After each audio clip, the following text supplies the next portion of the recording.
Hello everyone, good evening. Welcome back to Anju's vlogs. ఈరోజు మనం ఇంకో కొత్త ప్లేస్ని విజిట్ చేయడానికి వెళ్తున్నాం. అదేంటో తెలుసా? ఇదే సూర్య భగవాన్ యొక్క టెంపుల్. ఫస్ట్ దీని ఒక విశిష్టత గురించి తెలుసుకుందాం.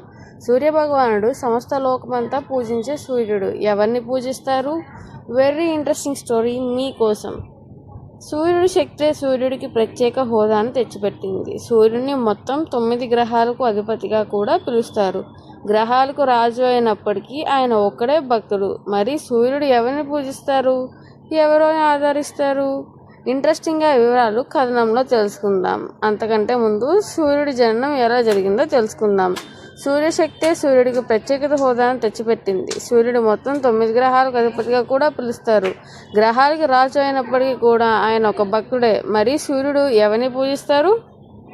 ఈ ప్రపంచంలో దేవుణ్ణి ఎవరూ చూడలేదని అంటారు, కానీ కనిపించేది ఇద్దరే దేవుళ్ళు, వాళ్లే సూర్యచంద్రులు అని చెబుతారు జనాలు. జ్యోతిష శాస్త్రంలో సూర్యుడు, చంద్రుడు రెండింటినీ గ్రహాలుగా పరిగణిస్తారు. అయితే చంద్రుడు భూమికి ఉపగ్రహంగా ఉంది.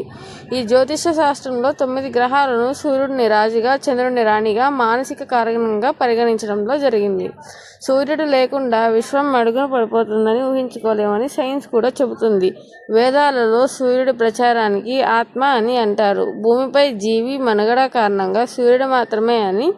అందుకే భారతదేశ వేదకాలం నుండి సూర్యుని ఆరాధన ప్రబలంగా ఉంది. వేదాలలోని శ్లోకాలలో సూర్య భగవానుని పేరు అనేక చోట్ల విస్తరిస్తుంది. సృష్టి ప్రారంభంలో బ్రహ్మ నోటి నుండి ఓం అనే పదం ఉచ్చరించింది. అది సూర్యుని ప్రారంభ సూక్ష్మ రూపం. ఆ తర్వాత భువస్వ అనే పదాలు పుట్టాయి.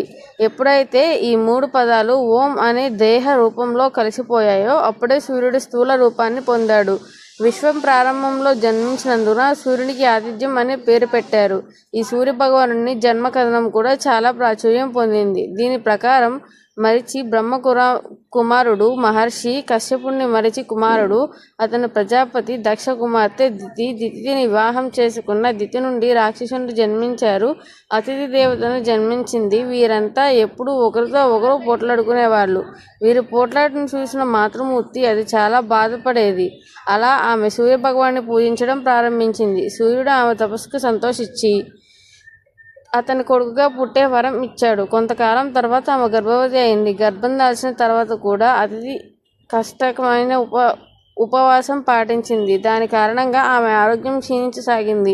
మహర్షి కశ్యపుడు ఈ విషయంలో తీవ్ర ఆందోళన చెందాడు. పిల్లల కోసం ఇలా చేయడం సరికాదని ఆమెకు వివరించే ప్రయత్నం చేశారు, కానీ ఆమె వినలేదు.